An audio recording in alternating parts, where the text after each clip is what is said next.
Okay, we're just trying to look at solving linear equations in one variable and just a couple of more difficult equations here. So we start off with minus p minus 2 equals 2p plus 5 minus 13. So again, we want to expand out the brackets here because the p's are kind of locked inside those brackets. So we want to break those brackets, and you do that by expanding or multiplying out. Now you can see on the left hand side is minus and a bracket. There's a hidden 1 just sitting there between the minus and the bracket, because minus something basically means one of them. So it's always a good habit to put a little 1 in there. Minus 1 times p is minus p. Minus 1 times minus 2 is plus 2. 2 times p is 2p. 2 times plus 5 is plus 10. And then we have minus 13, which is not connected. It's not inside the bracket.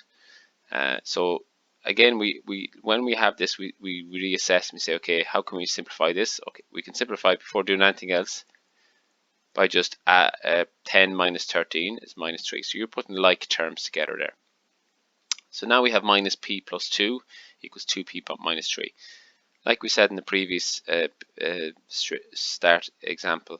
first example, we're trying to get all the p terms on one side and all the constants, in this case, on the other side. Constants are numbers that aren't attached to a variable.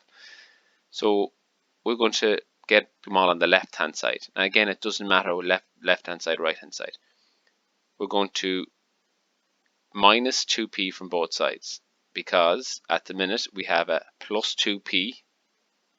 So we want to do the inverse operation of that, which is minus 2p.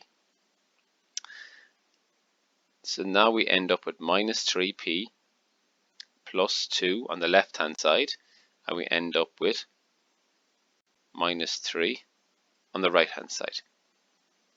Okay, so then we say, okay, we've minus 3p plus 2 and minus 3. So we want to remove that plus 2, that constant, from the left hand side. So to do that, we do the opposite or inverse operation, which is minus 2. So we end up with minus 3p equals minus 5. So again, every time you make one change at a time, or take one step at a time, and then you reassess every time you've made that step. So you have minus 3p equals minus 5. Again, we know that the end game is p equals something. So we need to get p on its own. At the minute, the last thing we have remaining on that side is the minus 3. It's attached to the p by multiplication. There's a hidden multiply sign between the minus 3 and the p. So to break that, we do the opposite operation, which is divide. So you divide by minus 3. So we end up with p equals 5 over 3. All right, fraction. Sometimes students can get put off by the fact that the answer is a fraction, or the answer is a negative, or it just doesn't look right.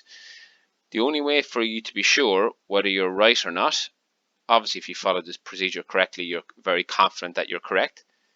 But the reason why this verify thing exists is for exact situations like this. So how do we go about verifying that this kind of maybe weird looking answer is correct?